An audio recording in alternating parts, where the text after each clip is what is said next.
आप सभी को मेरा प्यार भरा नमस्ते। छोटों को बहुत बहुत आशीर्वाद। हमारे देश में चारों तरफ खुशहाली रहे, सब लोग सौहार्द से रहें, ऐसी ही कामनाओं के लिए हम सब लोग एक दूसरे को शुभकामनाएं देते हैं। मोदी जी भी सभी का ध्यान रखते हैं, सभी का ये सोचते हैं कि किसी को भी कोई तकलीफ ना हो।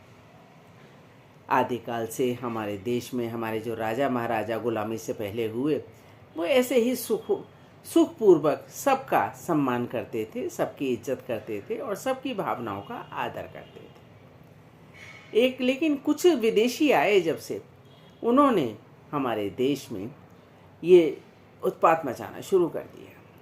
जैसे चंद्रगुप्त की एक शादी हेलेना के साथ भी हुई थी। आप सब लोगों ने सुना होगा चंद्रगुप्त और चाणक्य के बारे में।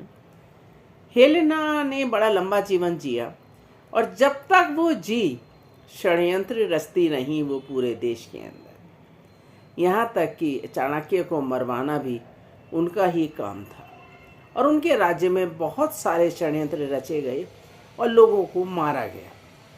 एक एक घटना अगर आप कुरेद कर देखेंगे, खोल कर देखेंगे, तो उसमें आप पाएंगे किस तरह से राजनीतिक सत्ता प्राप्त करने के लिए अपने बेटे को राज्य पर बैठाने के लिए, गद्दी पर बैठाने के लिए उसने कितनी षड्यंत्रों पर काम किया।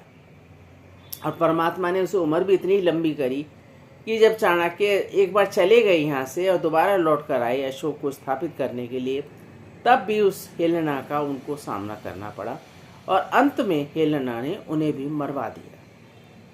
तो जो व्यक्ति हमारे देश का है ही नहीं, विदेशी मूल के लोग यहाँ पर इस समय भी हैं, जो हमारी संस्कृति को, हमारी विरासत को, हमारे देश के लोगों को कि कैसे ये सब ठीक हो रहा है, कैसे लोग बहुत सुखी हो रहे हैं, कैसे देश में विकास हो रहा है, उनको पच नहीं रहा है। और वो लोग अपने षड्यंत्रों में लगे हुए हैं और उन षड्यंत्रों से हम सबको बचना है। हम सबका मतलब है सबको बचना है। किसी को वो भावनाओं से बहकाते हैं, किसी को भड़काते हैं, किसी पर आक्रमण करवाते हैं, किसी की हत्या करवाते हैं।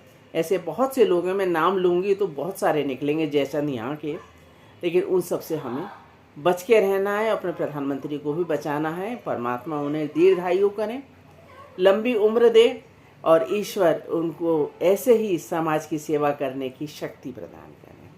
इन्हीं आशीर्वादों के साथ मैं सुमन गुप्ता, दिल्ली से। ओम शांति।